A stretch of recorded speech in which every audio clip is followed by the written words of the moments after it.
Всем привет! Рядом с мной находится Арсений Сеня Треноженко, игрок команды Нави. Буквально вчера ребят вернулись из Испании, где принимали участие в турнире Гимган и заняли второе место.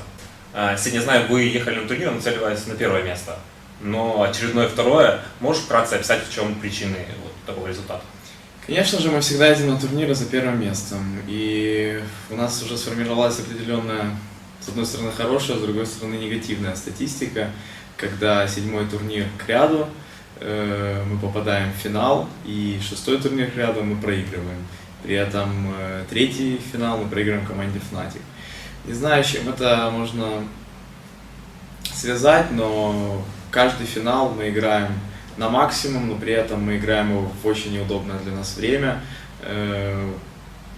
Конечно же, мы сами допускаем разные ошибки и попадаем, там, например, на гимгане в лузера, что заставляет нас играть в 2, то и 2,5 раза больше карт. Но опять же, я считаю, что это не совсем правильно, когда финал проводится в 10-11 вечера, и тебе еще предстоит, а при этом тебе, чтобы победить, предстоит обыграть такую хорошую команду на 3-4 картах. Поэтому я думаю, что прежде всего это связано с какой-нибудь усталостью, и хотелось бы все-таки сразиться с командой Fnatic в более равных условиях. Как бы Гимган, как турнир, насколько я помню, он ни разу не проводился вовремя. Постоянно какие-то задержки. Насколько сильно это сказывается на команде, на ее физической готовности выигрывать? Гимган это действительно хороший турнир, но правда у них почему-то всегда какие-то задержки. Я думаю, это связано с плохим железом, а именно там стоят очень старые мониторы, которые могут ломаться.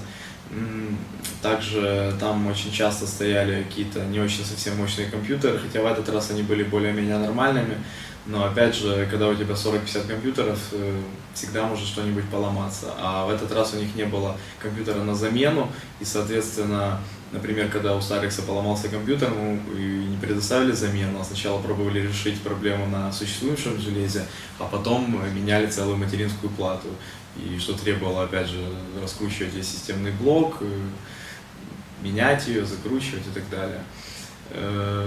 А как сказывается? Конечно, сказывается ужасно, хоть мы задроты, но мы играем по 6, 7, 8 часов в день, и опять же на тренировках тоже сильно устаем.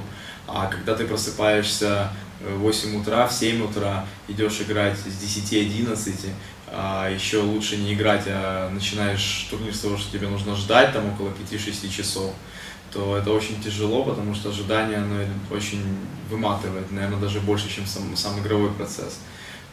Поэтому эту проблему я очень часто описывал и в разных интервью, статьях, так как действительно в киберспорте не хватает вот такой пунктуальности и не хватает четкого графика. Все команды тренируются по ночам, по вечерам, а турниры проводятся почему-то в 8-9 утра. Хотя на самом деле идеальная система – это проведение турнира с 5-6 вечера до 10-11 каждый день. И это удобно и для фанатов, и для зрителей, а также для самих геймеров. Если говорить о противостоянии Нави против Fnatic, 3 турнира, Copenhagen Games, DreamHack и вот сейчас Гимган, вы проигрывали. Вы с ними не тренируетесь перед турниром, потому что они этого не хотят, так? Да. Готовите ли вы что-то конкретно под команду? Или все-таки вы готовите общую форму вашей команды? Мы никогда не готовили что-нибудь конкретное против какой-либо команды. Единственное, что мы всегда стараемся смотреть демки этой команды и просто понимать, к чему чем они нас могут удивить и к чему нам надо быть готовыми. Про команду Fnatic могу сказать, что действительно сформировалась очень хорошая команда, очень сильная, 5 стрелков, отличных, первоклассных, и с очень непростым стилем игры. Но опять же, если бы мы этот стиль знали, или хотя бы нам дали возможность посмотреть о том же Гимгане, их демо-записи, то, я думаю, мы бы знали, к чему нам быть готовыми. Но так как в игровой зоне почему-то не было интернета для геймеров, и, соответственно, мы были немного в неравных условиях, так как пока мы играли по лузерам, Fnatic могли наблюдать за нашими играми, а мы же, отыграв полностью все эти игры и пройдя в финал, не смогли посмотреть демки, потому что, опять же, не было интернета, да не было достаточно времени перед финалом. Если посмотреть, как они развиваются, Fnatic, то да, с Copenhagen Games, я думаю, у нас были самые большие шансы их обыграть. Ну, и я помню даже по самой игре, что они играли очень невзрачно и обыграли нас, опять же, в час ночи, в 2, когда мы допускали невероятнейшие ошибки. На DreamHack они уже играли получше и обыграли нас достаточно уверенно, особенно на третьей карте Мираж, но опять же, Мираж очень тяжело сейчас с кем-либо хорошо натренировать, так как буквально 2-3 команды, а то и 4 хорошего уровня ее играют, и, соответственно, нельзя всегда найти друг друга в одно и то же время и сразиться на этой карте. Но мы в этот раз подготовили Мираж чуть получше, действительно уделили ему время и смогли все-таки взять 10 за атаку, и потом еле-еле, но взяли 6 раундов за дефенс и выиграли Мираж. Тут, конечно, Фнатики были, я думаю, наиболее лучшей в своей форме. Они тоже во время турнира ее набрали неплохо.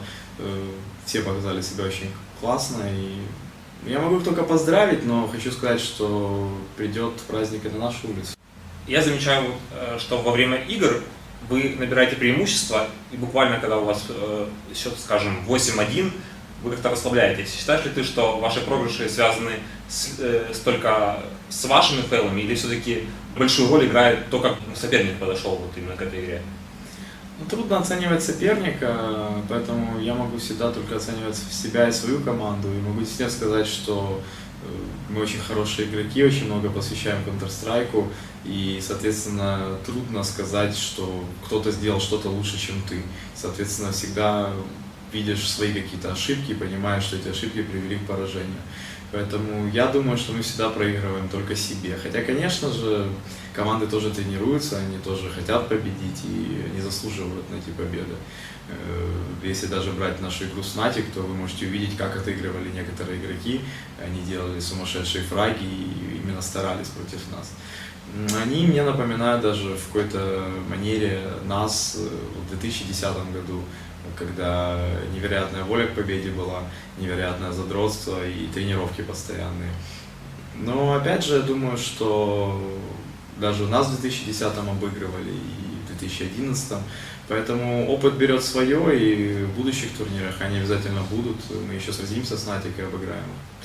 Вопрос может быть немножко не очень приятный лично тебе, но как ты относишься к игре против поляков на трейне, когда у тебя было 0-14?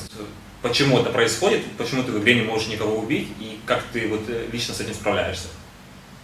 Я никогда не расценивал игры так, с такой стороны, что мне обязательно нужно кого-то убить. То есть у меня есть своя роль в команде и свои как бы тактики.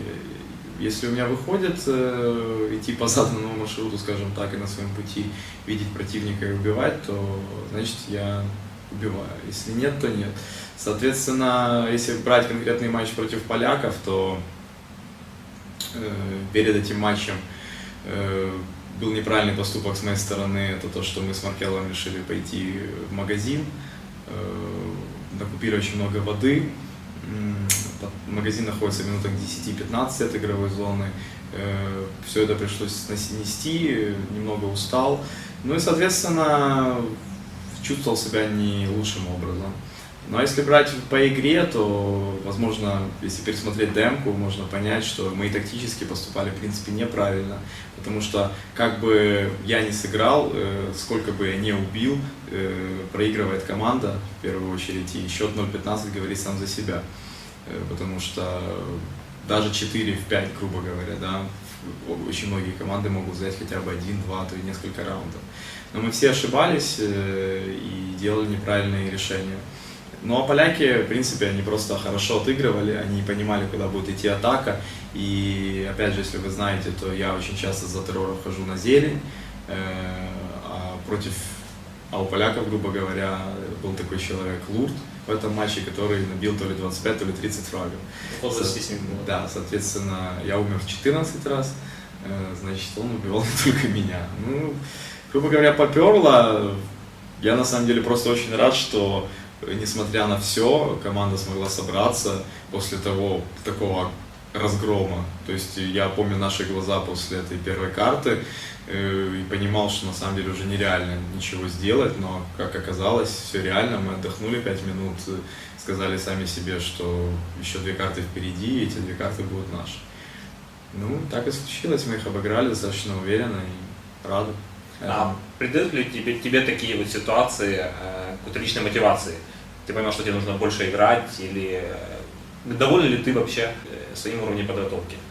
Нет, я никогда не доволен своим уровнем подготовки, у меня всегда мечта стать лучшим на турнире, но, увы, в этой команде я не могу этого почему-то сделать никогда. Конкуренция хорошая. Конкуренция хорошая, роли в команде такие. Опять же, 0-14 играть это ненормально, но опять же надо исходить из того анализа, который был на этой карте. Если вы посмотрите следующие карты, то, грубо говоря, я играл совершенно по-другому, и у меня выходило убивать, и все.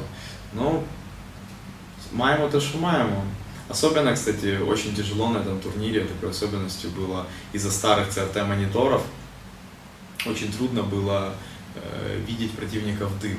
И, грубо говоря, когда ты идешь по зелени, контртеррористы задымливают эту зелень, отфлешивают тебя, и человек, который контр может просто шить дым, при этом ты его абсолютно не видишь, а за тобой стоит более светлая текстура, а за ним более темная. И, грубо говоря, ты просто его не видишь, но с этим все сталкивались команды, и, в общем, так случилось. А вот меня интересует, насколько большее преимущество было у поляков за то, что они начинали за КТ. По-моему, выиграли 2 раза трейнинг, 2 раза начинали за... Это вообще отдельная тема для разговора, это ножи, то есть очень много турниров, которые мы посещали. На некоторых турнирах по правилам есть монетка, на некоторых ножи.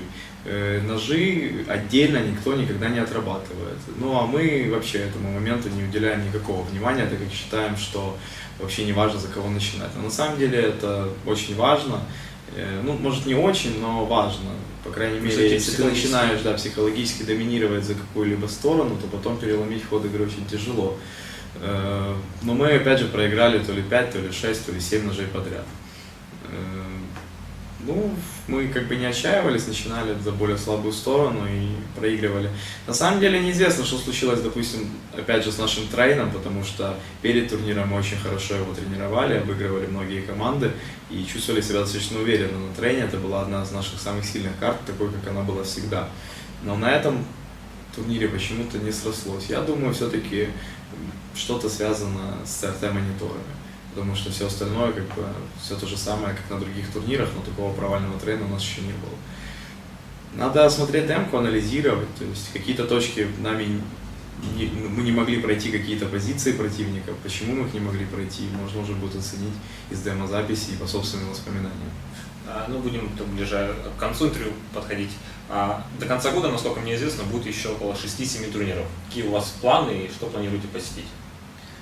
Мы много турниров планируем посетить, буквально все, что будет проходить, это и там в Бухаресте DreamHack, и обычный DreamHack, и Asus, и турнир в Португалии какой-то намечается, и там DreamHack Валенсия, по-моему, сезон StarLadder начнется, также Техлабс шоу-матч, также нас пригласили вроде бы в Китай, не знаю, но опять же, поедем, не поедем, Counter-Strike Online. Все-таки, плюс там надо будет очень много провести времени. То есть все эти вопросы на стадии решения. И я думаю, что мы будем дальше играть в Counter-Strike 1.6 пока что, а дальше время покажет. Понятно. Ну что ж, спасибо тебе за интервью. Я желаю тебе удачи. Надеюсь, что следующий турнир это будет первое место в Нави. Да, спасибо.